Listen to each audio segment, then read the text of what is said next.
So as a trend, we have all experienced real-time marketing in our personal lives in some form or the other.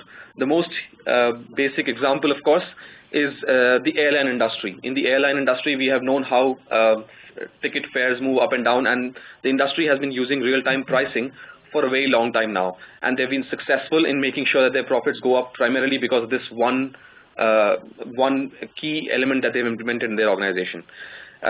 Secondly, players like Amazon have been pioneers in real-time marketing. If we open our websites on any given day, the past information of our logins and past information of our searches is used by players like Amazon and Google to give us information on future products that we may use.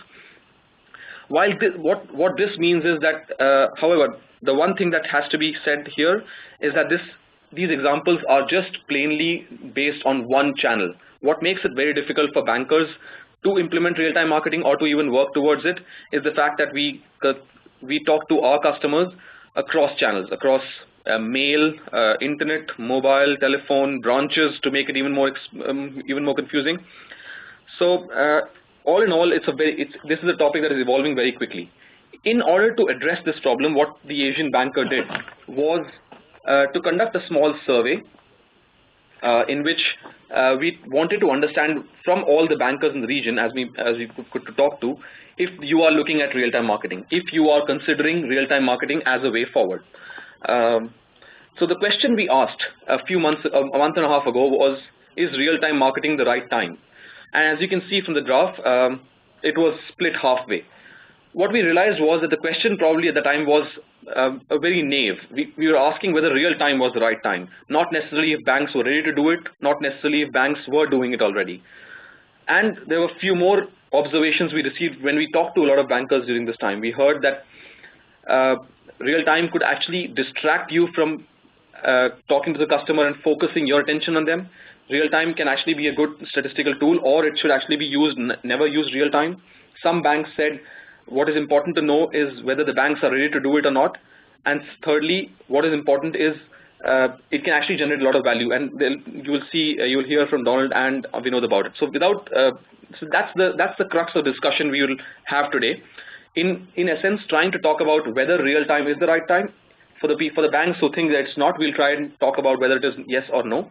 For the respondents who think that real time is the right time, we'll talk about what next steps.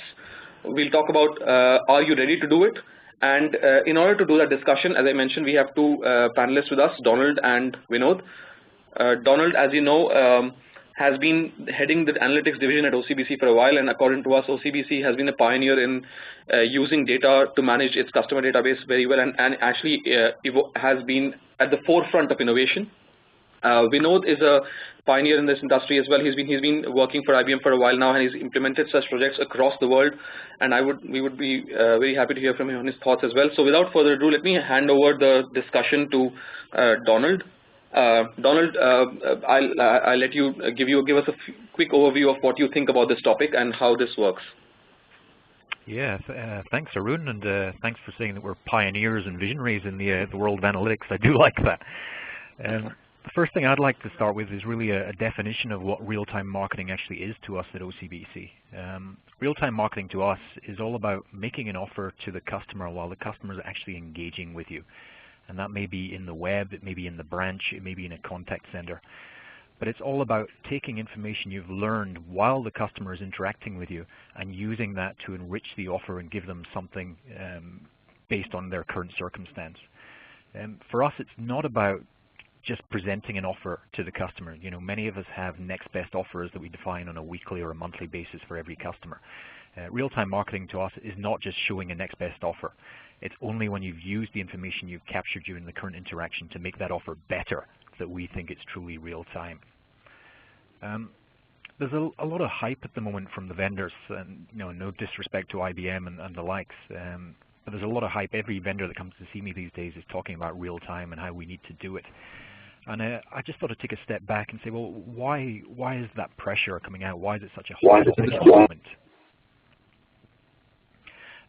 Really what we're seeing is there's a growing sophistication in analytical capabilities. I think a lot of the companies on this call probably now have the data in place, they have the platforms, they have the teams, and they can do quite sophisticated multi-channel outbound. Probably most of us are running hundreds of different marketing campaigns. We probably all have predictive models, event triggers, optimization. And really, once you've reached that stage, inbound and real-time is the obvious next evolution point. Certainly at OCBC, we've had daily data now for 9 years. We run about 1,400 different marketing campaigns on an annual basis. And for us, it was the only place we could go next. There's only so much outbound activity you can do before you have to look for something else, new channels and new opportunities to engage the customer. Another reason I think that real-time is getting so much good publicity is really the results that people are seeing. You know, if you look at the case studies from the likes of ING Direct and Spralsberg in Holland, some of the response rates they're quoting are as high as 60%. And I think, you know, any marketer worth their salt can't afford to ignore the response rates like that, especially when traditional channels are in decline. In Singapore in particular, and globally, I think the third driver is really around regulation. You know, there's a lot of stuff happening now around the world to do with do not call registers. And in Singapore in Q4 of this year, we'll start to see our first iteration of that. And really that's allowing consumers to opt out of receiving proactive marketing communication from all organizations, which is really going to impact our ability to do outbound communications through direct mail, email, SMS, for example. So inbound is one way that at least we can still contact this segment of customers that doesn't allow us to contact through any other channels. So for us, those are really the three reasons why I think we're seeing a lot of moves in this area. With response rates like 60%, the question would be, well, if it's that good, if it generates those kind of returns, why have people not been doing it before? And for us, when I look back at OCBC, there were kind of 3 reasons that we haven't done it in the past. The first reason was cost. You know, just the cost of integrating your data warehouse and your customer profiles with the real-time data sources from the web, from contact center, from the branches. It was just prohibitive, certainly a few years ago. But now with all the channel adapters, the SOA architecture that we tend to have in place, it makes the data integration effort much, much cheaper. So we think it's now cost effective, and I'm sure the IBM presentation will talk about that. The second reason that marketing typically hasn't done this is organizational. You know, when you do real-time marketing, you start interacting with people in the contact center agents. And typically that's not been an area that analytics and marketing has been comfortable in getting into. You know, we have to start talking about topics such as the balance of sales and service. You know, how do we motivate agents to act on our leads? How do we incentivize them? And we've had so many other things to do, I think, in the past that we've maybe shied away from those difficult questions. But now it's getting to the point where, you know, the benefits are too good to ignore, and so we've had to push in and start looking at these areas. The third reason, certainly at OCBC, that we haven't done it is just the complexity of it, to be honest. As I said before, we do about 1,400 outbound campaigns a year, and then if you have to integrate these inbound campaigns as well and synchronize offers across channels in real time, then it gets very, very difficult. And so for us, that was the other reason that we stayed away from doing it for a long time, was we just had so much to do on the outbound. Again, it was a case of, okay, we'll deprioritize that. In terms of results, certainly there's some great case studies out there on real-time marketing from the likes of ING and the Dutch insurance industry. You know, IBM, SPSS, Epiphany, they've all got great case studies. At OCBC, we actually deployed our first iteration of real-time marketing last year. We deployed it in our in-branch processes. If you come to OCBC, which I encourage you all to do, and open a bank account, you'll actually see on a large screen in front of you the real-time offers happening. Because we display all the offers directly to the customer, you can see all the offers being made. So far, I think since we launched that system, we've opened about 300,000 bank accounts, and in every one of those account openings, we've made a cross-sell offer. We found that since we launched it, the number of products being taken by customers during account opening has gone up 10%, and we've seen that add-on features such as debit card and things have gone up by as much as 50 to 60%. And so we're actually getting some really, really good returns from our initial deployment of it.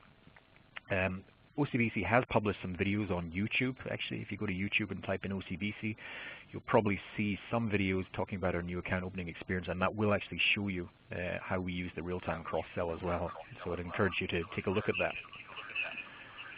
In terms of where we're going, I'm sure you're all interested in what OCBC is going to do next. As I say, we started in the branch last year. We decided not to do all of the channels in real time at once, and so what we've done is we've phased it out.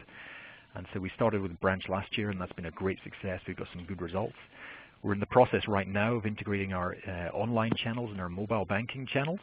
And in Q4 this year, you will start to see the real-time offers happening there too. Rather than just having, web pages with a nice pop-up or a banner at the side, you'll find that actually the way we've done it is very, very different, and we've embedded it within the whole financial management process. I can't say too much about it now, but when you see it in Q4, you'll see that it's very, very different from the traditional use of real-time marketing on the web, and something hopefully that you'll like and will impress you. The third channel we're looking at for the real-time is Contact Center, obviously. And actually at OCBC, we've decided to deprioritize that one. For us, real-time should only be done when you've earned the right to make an offer. And with us, in our contact center at the moment, there's a lot of other things we need to fix first. Our service side isn't correct. We have to fix a lot of the servicing issues, making sure that we actually satisfy the customer's servicing need before we even attempt to make the cross-sell offer. And so we've decided to focus first on fixing servicing, and then we'll move to cross-selling, which we think is probably at least another year away.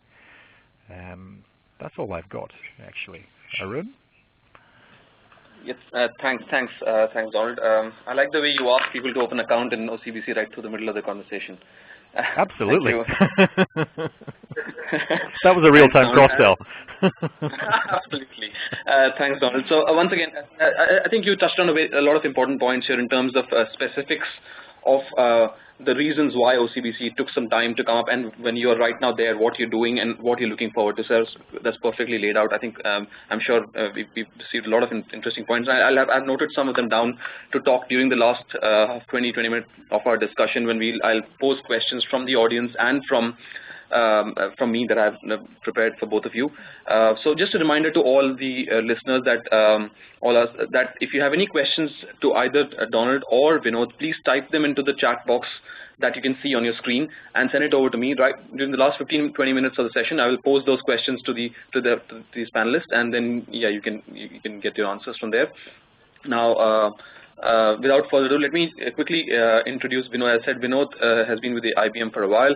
He will talk to us more from, of course, a technology vendor's point of view, but what he brings to the table for us is a plethora of case studies in terms of having seen the success of these initiatives across Asia Pacific and across globally. So, Vinod, if you can hear me, we'll put up your slides. Can you hear me, Vinod? Yeah, can you hear me? Yeah, absolutely. All right, so Vinod, the floor is yours. We'll put up your slides now. Yeah, thanks. Thanks, everyone. Thanks for joining. I think, can we go to the next slide? Yeah. Okay. I think from a real-time marketing perspective, the way I want to approach this session is, while we focus on banking, how it's actually transforming the landscape across industries, right? So one of the key reasons why I just want to put this across is because every industry has its plateau, and they always try to look for new revenue lines. When somebody is building a real-time capability within an organization, it does not necessarily relate to only the products that they would want to sell. It can actually be extended to other lines of industry. Just to give an example that we have seen in the region, we have seen telecom companies actually using real-time marketing to actually sell financial products. For an example, telecom companies use location-based data to check where exactly you are. For example, if you are in an airport, say if they try to send you a message trying to sell you a travel insurance, and then link it back to the financial service provider. So if you're traveling, and let's say if you're one of the locations where you're gone for golf, and they actually send an insurance for the equipment and link it back to their the back-end financial service provider. So when we talk about real-time marketing, it's across industry prevalent, and banking, telecom, and the other sets of industries are leading the pack in terms of how it brings in a business differentiation. One of the key things, if you go through the slide, There are two key things that we have seen in the industry again when it comes to real-time marketing. Where does it actually create a differentiation for an organization? It's very important, right? So it's not that I want to go real-time and I think it's cool and I get into it. There are two key dimensions that we have seen that has impacted, which has been validated by a lot of other analysts. One of the key things is the capability to, first of all, create an insight which can be used in real time. It need not necessarily mean I have to do real-time analytics, but at least get the right data when you're actually trying to get the real-time analytics, real-time marketing done. And the second part is the process flexibility. If you can actually match the process flexibility to your capability to take the data and deliver in terms of your channels, that's when it actually starts creating a differentiation in the organization. So it could be any channel, as Don was saying that they started off with a couple of channels. So depending upon your process flexibility in the channel and your capability to use your insight in the channel, that's what defines really how a real-time marketing will work for you. So that's one of the key things that we always need to keep in mind over and beyond the use cases that we can actually think of.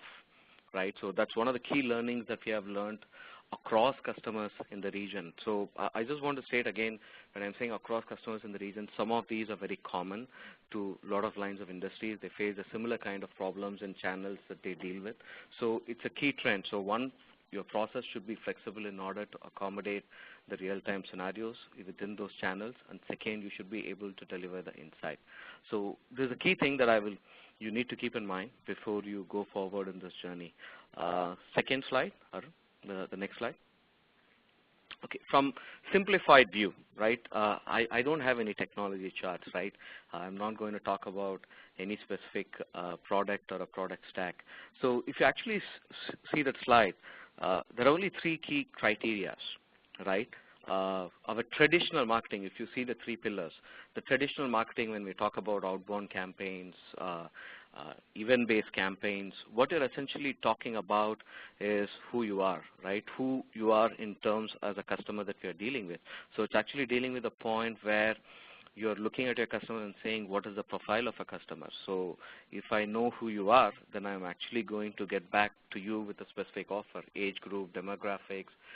Based on that, we come up with an offer. That's one pillar that you need in order to go down that path for sure, which means you need that information. The second one, critical in real time, is essentially what you're doing, right? From a customer perspective, what exactly is doing at this point in time. One of the key things in real time is being contextual, right? So you can really be intelligent in coming up with an offer to stream in a call center. If the customer has actually called for complaining, then you need to basically suppress the offer. Or in real time, you should be able to change the offer to address the particular transaction that's happening. So the key differentiation here, right? So I'll just clarify that. You can create an offer, you can actually stream it real time in a channel. But if you're not able to change that offer depending upon that interaction that is happening in real time in a call center, right, then that offer loses its value. So it's very important to know exactly what the customer is doing, which means being real-time means you're actually tracking every single touch point within the call flow in a call center and trying to understand what that call is all about before you give an offer. That is the second pillar that you need to really build. And the third one is the best offer.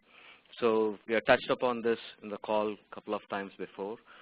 Best offer could range across, let's say, the products that the customer holds. It involves both what you're doing and who you are as a customer when you're dealing with it.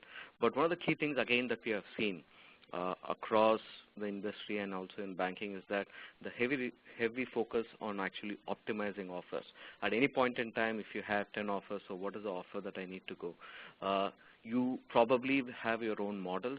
Most of you would be building your scores every month. Most of you would be normalizing your scores.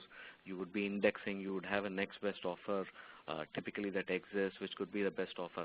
But the point here is that, as I said, as in the example in a call center, if the customer is actually called to complain and he's charging, he's really irritated about the charge, and if he is your most profitable customer and in band 1, then I should empower the call center agent to actually waive off then and there, which means that offer needs to be streamed so that he actually gets the offer of saying, I'm waiving off this particular charge for you in real time. That's how an offer should be. So overall, from a technology perspective, any technology that you choose, right, has to address these 3 pillars. So it should be able to get a view on who the customer is, which is who you are. It should be able to actually track what's the transaction that is happening at that point in time in your channel, which is what the customer is doing, what you're doing, and then should be able to, in real time, come up with an offer which is a combination of who you are and what you're doing. So that's all you need to look for, right, in any kind of platform that you want to go after. So this I would leave with you. It's very simplified, but this is a key principles in which that you would need to follow if you're going down this path, right, from a selection of a platform perspective, just to give an input. Next slide, Arun. Here, we actually run a lot of surveys across, every year. So we run a CEO survey, we run a CMO survey, we ran a very big CMO survey last year. We actually interviewed almost more than 1,700 CMOs. We went into the metrics of each of the organizations of what they are doing within marketing. The graph is very simple to read. So if you look at the top quartile, essentially what you are seeing is that the organizations which are leading the pack, right, and the one behind. So the key theme across, right, for each of it, if you see, is about, am I actually integrating the offer and my particular messaging to the customer across my channels and my value chain as an organization. So one-to-one is something that people have done. If you see on the first row of the the graph. Next one is, am I serving the marketing messages during a purchase? When he's actually trying to buy, am I able to react? And the next one is, am I servicing the marketing messages as a service? What are the key things that we have seen, at least on a couple of other allied industries, is that real time actually makes a difference. It need not necessarily always be sales oriented. It has made a lot of difference for a lot of other industries in terms of how they service their customers and how they empower actually their employees. So when they actually look at an investment on an real-time marketing kind of a platform, there are 2 kinds of business case that we build. One which is focused towards how you improve your wallet, which is one part of it with your wallet share from a customer perspective. The second is, how does it impact the the day in the life of an RM who sits in the bank, right, or day in the life of an agent who sits in any other retail store. Does it make a difference in his life, right? What would be the kind of scenarios that would help to make a difference in his life? These are 2 ways in which we have at least approached with the clients, and it's not always necessarily needs to be focused towards a customer trying to sell him or upsell or cross-sell. So takeaway from this chart that I would like you to have is that it need not necessarily be always about cross-selling and upselling and about how do I get this message to a customer. It could also have a huge impact on how your internal staff in your channels actually react and how their productivity can be improved. So both these factors should be taken in place. So that's all I had to share, and these information that you see there in terms of numbers or OCBC is in the top quartile, right? On one more appreciation on that, right? So for everyone to know. So this is what I had. So any questions regarding anything on a platform, I'll probably take it up once we open the floor. Thanks, Vinod. That was thank you. That was short and precise. I think it gives us once again gives us a lot of information on this, as you mentioned, the key pillars that drive this concept. Now, I think as I mentioned, now over the next 15-20 minutes or so, 20 minutes or so, we will have a quick panel discussion. If any of you have questions, please type them in, and I'll ask the panelists. So, from the point now, having heard both of you, my first question to the both of you is: if we take a step back and we ask this very basic questions, are customers actually looking for this? Are they expecting banks to be doing real-time marketing and real-time offers? What do you have to say about that? Donald?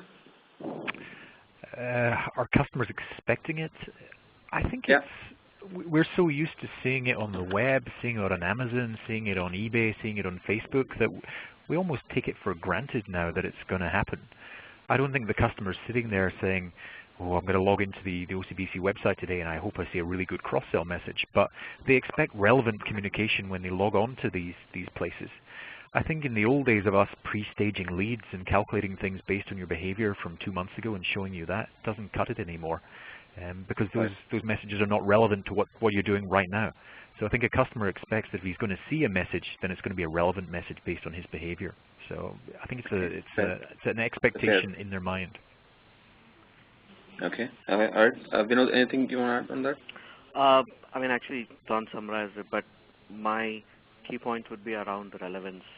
So if you don't have anything relevant for me, please don't show it, right? Please don't bother me, even if it is going to be real time. Don't force it down me, right? So that's the key thing. So that's very important for us to take a look at it from a perspective of, do I really have an value proposition or offer which is relevant to him? If it is not there, please don't bother them. So don't try to do your standard cross-sell and upsell and bother them, during that real-time interaction.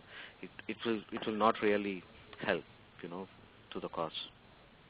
Okay. So having said that record straight, let's say yes, the customers, of course, as you said, people are expecting a lot more, and it's become commonplace for other industries to do. Now, assuming that a lot of banks are trying, some of them are not yet. Is there, Donald, actually this question to you, is there a first mover advantage for being the first in the market to be doing something of this sort?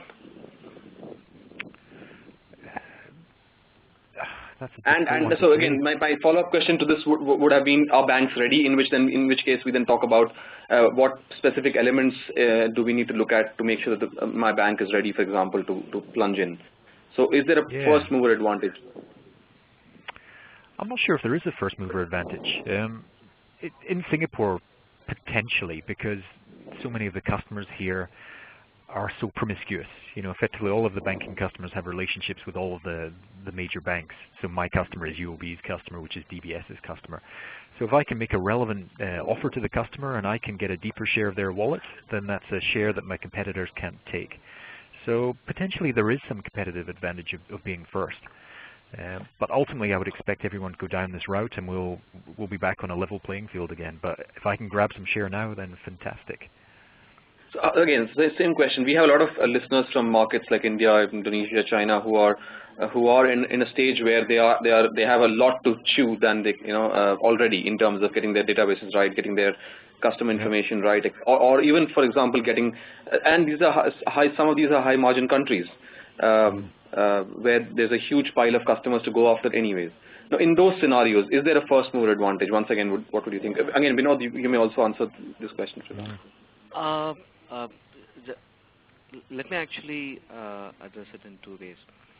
If you go down that path and if you're making it relevant to your customers, yes, there is a certain advantage that you will enjoy for a period of time before others catch up. But if you use that capability to differentiate, right, from a perspective of a business model, one of the examples that I gave to you, right, for example, a telecom service provider who actually uses real-time data to sell financial product. I mean, unfortunately, I have not seen use cases that are as innovative from the banking side, but Don can add.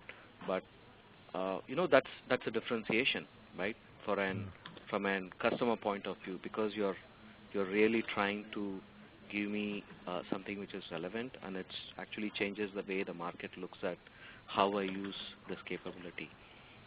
Unfortunately, I have not seen anything on the banking side. Don can actually add to that. But I think in that way, you do have a first mover advantage of how you structure your products and sell to customers. Fine. Okay. Yeah, Donald.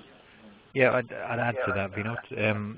I would agree with you. I haven't seen a case study in banking that really does it in the same way that the telcos do. In banking, it always tends to be incrementalism, deepening cross-sell, increasing customer engagement, but it's never really a differentiated value proposition or a new business model. And there's potential there, I think.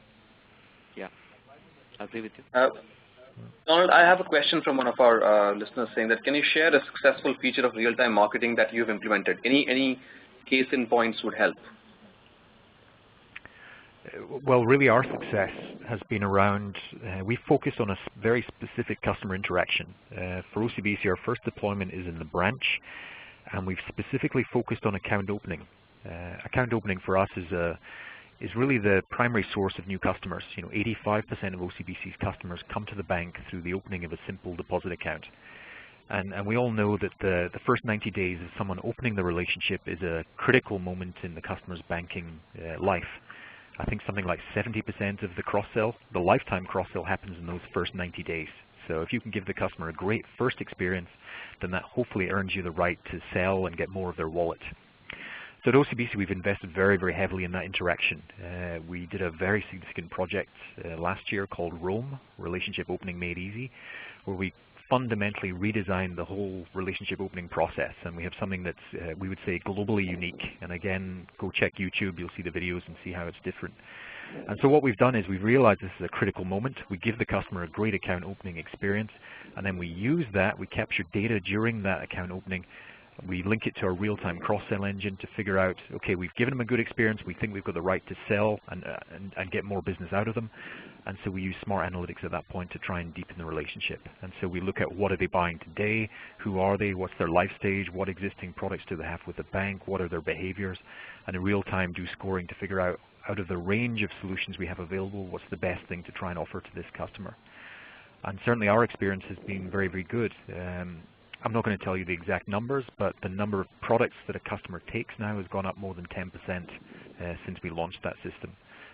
So it's generating really good returns for us, and it's not just cross-selling other products, but it's cross-selling services, things like internet banking, salary gyros, debit cards, add-on features that are traditionally not really activated during account opening. We use the real-time cross-sell engine to recommend those also. And we've seen some of those go up maybe 50–60%. So we're seeing some really good results there. Thanks, Donald. I think that really does help a specific case to help talk about it. Now, again, taking the discussion a bit further, in terms of when do banks know when they're ready to go to real time? Is it any time, or what do you think are the checklist items? We know you've seen implementations, of course, across the region, mature markets, emerging markets. What do you think about that? When does a bank know that I'm ready to do real time marketing? Actually, it's a tough question. What factors can you consider? Donald, if you want to pitch in, or what factors do you think? Let me take a stab, then Don, the practitioner, he can actually, validate me, right, my statements. I think if you're not got your basics right from an marketing perspective, then you're not actually ready. When I say basics right, what I mean is you have built the capability to, to come up with the back-end capability to analyze data, come up with the right offer to a customer. You are able to align your offer to what the customer's product holding, product relationship is, and how do I get my creative side of the marketing aligned to these channels. In overall marketing ecosystem, in terms of getting my product, channel, offer, everything aligned to the customer. And when I got that right, then probably is a time when you should actually start looking at real time. So that's my point of view. So if you're not really strong on that, then you're going to have only pockets of success, right? You're not going to have a sustainable success. So that's my point of view. I will let Don take a shot. Yeah, I'd agree with that. I'd say it's all about getting the value chain aligned first. That's really where your big benefits are going to come from analytics. It's getting the data architecture in place. Ideally having daily data. It's having the ability to do multi-channel campaigns. Once you've got a significant volume of multi-channel campaigns, you can start optimizing those campaigns to make sure you're getting the best possible returns for your limited channel capacity. For me, though, there comes a point where you've got so many outbound campaigns that eventually almost tops out, because you're going to start fatiguing the customer if you add any more communications. And so for us, it was really, there was only so much more communication we could do through those channels that made us think we have to look for new avenues and new opportunities. I think the other factors you should be looking at are, what are your inbound volumes? You know, if your contact center is only getting 5,000 calls a year, well, there's no point in having a real-time cross-sell capability there. But I would imagine that most banks were in the millions. And so when you're looking at those kind of volumes, you have to start thinking, well, what's the opportunity? And that's really where the business case is going to come from. So you have to have sufficient channel volumes and channels that are sophisticated enough to be able to take real-time messages. You know, are the staff able to do it? Are they motivated to do it? Do they have the systems there to allow them to actually fulfill these offers and give the customers what they want? I think the third thing you should be looking at is really regulation. You know, if the regulators are introducing do not call lists, then at some point you're going to have to look at real time, because it's going to be the only way that you can target maybe 10 or 20% of the population. And so for us, that was another big driver, and I think it would be in a lot of the countries in Asia in the coming years. Donald, you also mentioned earlier about the concept of aligning incentives to the whole process. Can you speak a little bit more about that? And also, I just want to request both you, Donald, and Vinod, to please hold the phone a little closer. Some of our listeners are not able to hear your specific words. So, yeah. So, Donald, can you you mentioned incentives, aligning incentives and processes. How important, or when during the value chain do you realize that you're up there, kind of thing? Well, I think incentives become very important when you're moving into the contact center channels, because in the contact center, typically you have staff who are motivated and KPI'd around things like service levels. So picking up the call quickly, handling the call in a short period of time. If suddenly you ask the agent to also deliver a cross-sell message, then that's going to extend the length of time their calls take, and it means they can handle less calls, which might be in conflict with their KPI. So it's all about reviewing, you know, how are these people incented to make sure you get the balance correct. Okay, yeah. And again, so similar question following up to that. How do banks, for example, I'm sure OCBC, as you mentioned, had a specific history of how you chose specific channels based on your organizational makeup.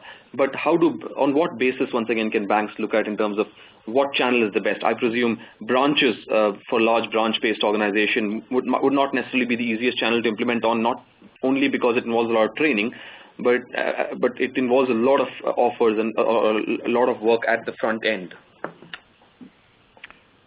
True, but real time is going to involve a lot of work at the front end, I think, regardless of which channel you look at. The reason we went with the branch is that we realized that the account opening experience was such a critical interaction and had such huge possibility that was the one that financially made the most sense for us to go for first. Also, from a people change point of view, our sales force are very, very skilled in selling and introducing products, and so they were comfortable with doing that type of thing. Whereas if we'd gone to the contact center first, you know, there's a big change mindset required there to get service staff to suddenly think about the selling side. So the way that we faced it was we went for the branch first because we could see the potential was there. You had people who were willing to sell and also had the tools to sell. We did internet second because internet, we had to do a large transformation anyway on the web UI, the web design. We had to wait for that project to complete before we then put in the real-time cross-sell element. And then contact center, frankly, there was too big an organizational change, and so we delayed that one. And secondly, we felt we had to get the service side correct to earn the right to sell, and so we're still working on getting the service right before we move there. So that's why we structured it, but every bank will be different. Okay. I have a couple of questions from our listeners. First of all, if any of you can share some scoring metrics or indexes which are helpful in real time, anything that you, if you can, of course, that you think are helpful in managing real-time marketing. I couldn't understand the question. What so it says, can you share some examples? Yeah, can you? Yeah, I think that it says, can you share some examples of scoring metrics or index which should be used in real-time marketing? Well, yeah. So if the questions are not clear, can you the person who's asked the question, can you please clarify on the chat again? The second question is, how does the analytics intelligence be transferred to the sales channel so that they can take up the best offer? Certainly in OCBC's case, the way we transfer the offers to the front line is via the CRM platform, and so we deploy the leads via the CRM platform, and it captures data during the interaction. It links directly with our real-time marketing engine and does the scoring. The whole premise of our one is that the person at the front line doesn't need to think. They don't need to think about analytics. They just have a customer in front of them. They're focused on giving that customer a good experience. They're capturing data during the interaction in the way they normally would. But the analytics engine is doing all the thinking for them. It's really up to the person at the front just to deliver that offer and make it compelling and relevant to the person in front of them. We don't really want the frontline guy thinking about analytics. He's thinking, okay, how do I best deliver this offer? Cool. Okay. I think, just to add to what Don said, I think it changes from channel. For example, in my experience in my days of working with HSBC, for call center example that Don said, depending on people who are incentivized and what they're geared to. When we have seen, for example, a channel is not working, very specifically a call center, so when we wanted to basically do the next best offer, we just took a different viewpoint to it. For example, if a customer is calling and I have scored him, and I know that he is probably falls in the top decile and he's high probable to take an insurance product, then it doesn't make sense to actually send to the normal queue, right? So then what we created essentially was what we called as like specialized sales teams, right, within a call center. So probably 10 people are selected, and you cannot change the entire KPI for the call center, right? So you basically select 10 people, you train them for that particular specific product. So we use the call routing system to say if this person falls under a high probability to buy insurance, then route the call to these 10 folks, right? So these 10 folks are actually incentivized on that, whereas the rest of the 500 folks would have a different structure. So similar across. Once you have built a cross-sell models for all the products, and if you have indexed them, and if you have a sequence in which the first product, second product, third product. So, and typically the bandwidth is also limited. So we typically choose probably, let's say, three or four top yielding products, and you create these teams which are incentivized and basically can train to sell these products well. And I have seen it work well, because you're not essentially trying to boil the ocean. You are actually taking a very methodical approach in terms of trying to see if it works, improve it, and then slowly keep adding, right? So there's one thing that I have seen work in terms of how you can integrate analytics to a couple of tough channels that you deal with within a bank. Vinod, I want to quickly specifically ask a question for you in terms of what you have seen in the real-time marketing space in emerging markets. Markets like Indonesia, India, Philippines, where banks are probably just getting their act together in terms of putting a CRM, a strong CRM system in place. And of course, they're nowhere close to topping out on outbound offers, as Donald just mentioned, as one critical criteria, probably one critical criteria for deciding on. What have you seen in terms of the uptake, and what challenges are you foreseeing in the near future for banks in these countries? I think we get a lot of inquiries from banks in terms of they want to hear about this, so we go talk about it. Just to give you some kind of a metric, if more often than not, when we go and speak to probably 10 of them, you would find 8 of them not having the basic infrastructure. For example, either they are in the journey of building a warehouse, or they are trying to get their basic backend stuff done. So this actually inhibits or even curtails the kind of benefits that you can get from the investment that you're going to do in the real-time marketing.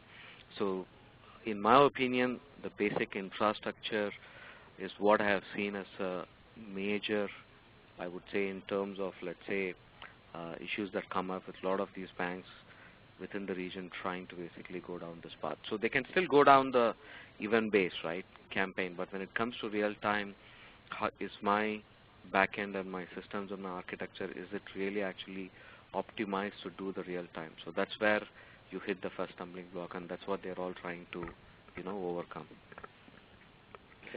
Donald, that takes me to the next question once again, which is in the journey towards becoming real-time marketing, maybe across one or multiple channels.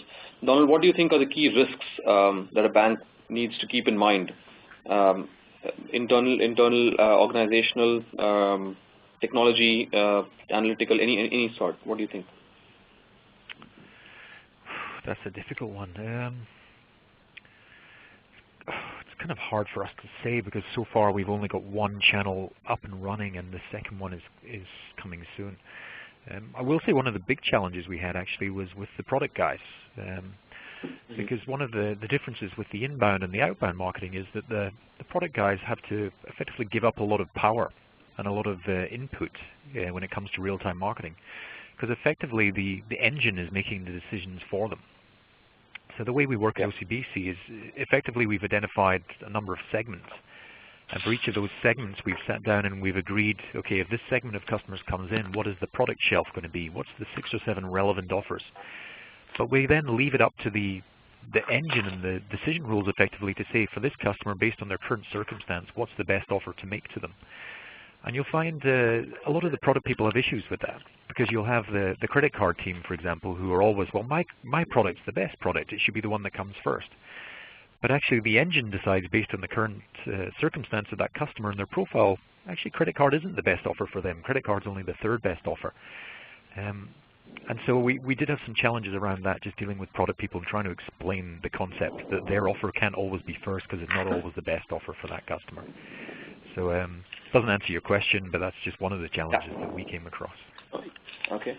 Vinod, do you want to add anything to specific risks? I didn't quite get that question, sir. Arun, can you please repeat it? So one of the things that we came across in our survey was the fact that if it's not done well, real-time marketing can actually be a boon than a bane. So keeping that in mind, what do you think are the key risks that are that a bank should keep in mind while even thinking about real-time marketing? I mean, actually, I think Don touched upon it, right? So if you're still basically focused on the product push kind of an approach and flavor of the month kind of an approach in most of your channels, then any kind of an effort down the real time is not going to help. So the relevancy becomes very important, and if that's not kept in mind in any of these, it's not really going to give you the returns that you want. So that would be, I would say, the biggest risk, because the system works in terms of, this is what I want to push, because there are a lot of other external factors that can come into play, right? So my interest rates go down, then I want to push some of the product. My interest rates goes up, then I want to push some of the product. So you can try to build this in, but at the end of the day, it has to be relevant to the customer. So if it's going to be a product push focused approach, it's not going to work. It would be very risky to go down if you cannot make that change management happen. Yeah, I think I actually understand the question now. And some risks that I would see would be, for example, in the contact center, it's all about earning the right to make that offer. If the customer has called you and they've asked for a fee waiver and you've rejected them, the customer is not going to have a very good experience. And if you then at the end of that call turn around and say, hey, do you want to buy a unit trust? Then it's just going to be disrespectful to the customer. So it's all about earning the right to make the offer. I think another point to consider also, another risk, would be around service levels, again in contact center. You can't tag a cross-sell offer onto every single call because it's going to extend the length of those calls significantly. So if you look at your call queues and you see you have 100 people waiting in the queue, I would be suppressing my marketing offers at that point so that the customer experience doesn't degrade too much. So it's about respecting your customers first and then putting the cross-sell offers second rather than the other way around, I think. Great, exactly, perfect. That actually answers my question well. I have two last questions, one from our audience. The question is, keeping the objective of minimum investment and quick ROI, for a bank which has not embraced real-time marketing yet, how much investment and what technology is required? Either of you, and then Vinod, how much investment and what technology? That's a very difficult question. I'm just thinking how to answer. Well, while you take your IBM?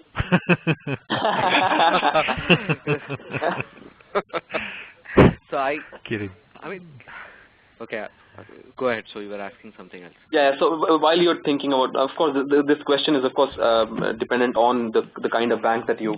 It's specific to a bank. But even while you're thinking about the question, my last question is in terms of course, the one big channel that banks are still trying to master is social media. How does real-time marketing play into your plans for social media in the future?